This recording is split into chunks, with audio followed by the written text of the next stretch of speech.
Hi everyone, I have graded your wiki annotated bibliographies and your discussion boards and posted feedback for both of those in your discussion board in the rubrics. Make sure you go in and you read the feedback that's being provided to you. The wikis is a fun way to create a leadership reading list. I appreciate your willingness to engage in maybe what may have been a new technology tool for completing an assignment. As leaders, we need to always be looking for innovative ways to use meaningful technology. And the wiki really does allow to kind of create a group worksheet where everybody can contribute to and everyone can read.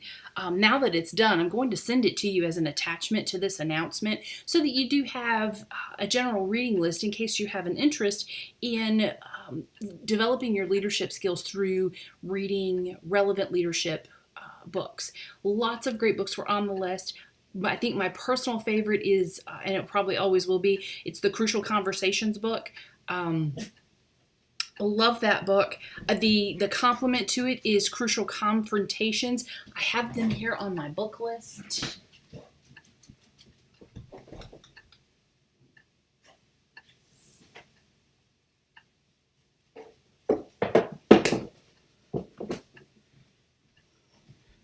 For just a minute, I was worried because I could not find them.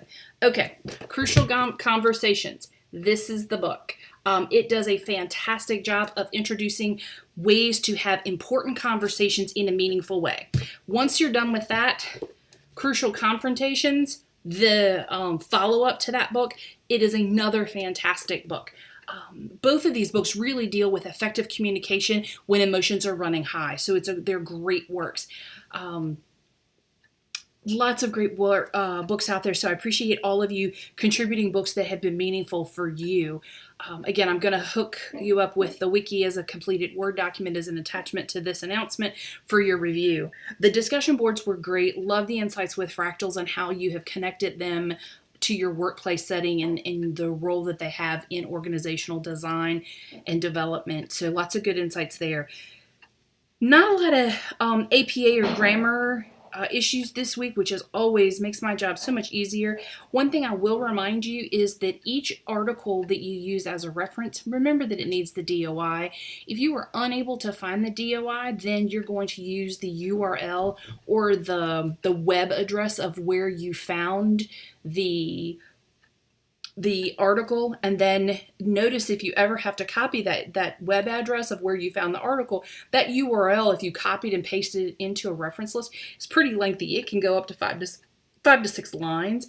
Delete or back out of the content that brings you up to the end of the search engine. So whether it's Ovid or EBSCO, shorten it until it's down to about a line or two, and that should bring you close to the database that you located it in. It is not a fabulous workaround to use in place of a DOI, which is why most journals, especially the ones that have been published in the last 10 years, really are using the DOIs to locate their journals. If you get an article that doesn't have a DOI, I'm going to encourage you that before you use that article, that you go back and double check the journal that you are getting the article from and make sure that it is a peer-reviewed, scholarly, well-regarded journal. You'll find that most of the ones that are peer-reviewed and scholarly are going to have a DOI. That's not an absolute, so don't discard the article just because it doesn't have a DOI. Just double check.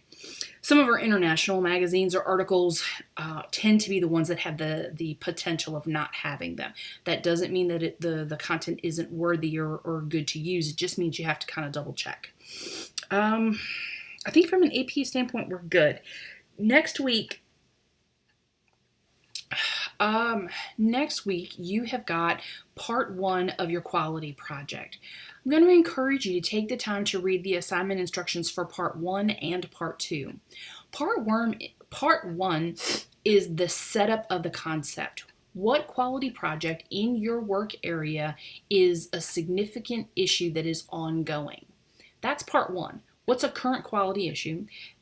During part 1, you're going to have to think about that quality issue that you feel like you can have an impact on.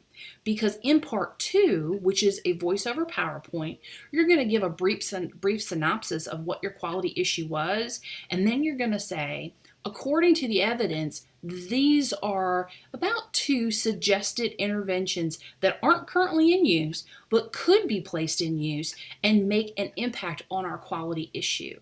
So you've got to look at the current state of things with a quality issue that's relevant. And then in part 2, you've got to make a recommendation based on the evidence that you're going to find through a literature search on how that you could recommend that an improvement be changed. So if there's a quality issue that's come across your leadership mandates and they're already addressing something pretty aggressively, unless you have a new idea or you found something in the literature that you can do differently, you're not going to deal with something that's currently being addressed. So I do want you to spend some time really thinking about what does this paper look like. The complexity and the length of this paper is going to require you to use level headings. Level 1 and 2 are a minimum. Level 3, maybe depending on how much granular detail you get into. Make sure that you're using level headings, make sure that you're using in-text citations appropriately, and that your reference list has been polished and cleaned up prior to submission. I do want you to be mindful of the importance of professional writing in this course. So, I think that's it. I'm checking my notes to make sure I've covered everything. Yep.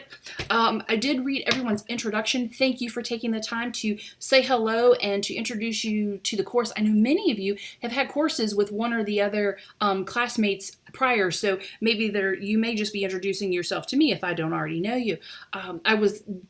At first, when I started reading them, I was reading them in the order they were posted. And I thought, that's great. We've got a lot of people from, mid-Atlantic states. And the longer I read, the bigger our map got. And then Flora and Elena are in Germany. So it completely blew out everybody's in the United States. So I don't know whether Flora and Elena are neighbors, but you're both in Germany. I know Germany's a big country. But in case, you might say hello to each other. I was pretty excited to have 2 students that were not in the U.S.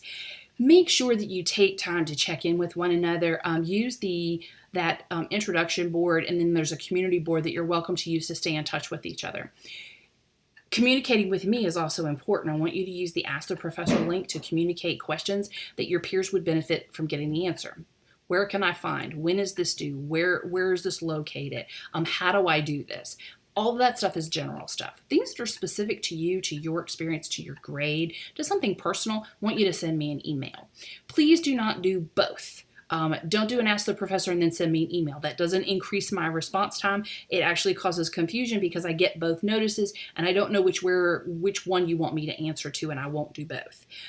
So pick a venue, pick the appropriate venue, and make sure you're in communication. I know online learning can feel like you're out in the Ethernet all by yourself, but you are not alone. I am here, and I'm happy to walk with you in this journey and get you through the course successfully. So use your resources, and I'm one of them. I hope you guys have a great week. Know that my goal is always to get you feedback earlier in the week. I balance my work responsibilities to provide feedback early in the week so that you have as much time to apply that feedback to work as you go through the week. So I do the other parts of my job in the later part of the week. So just know that normally, the first day or two, my goal is by Wednesday that you've gotten some feedback. And if for some reason that'll be different, I'll holler at you and let you know.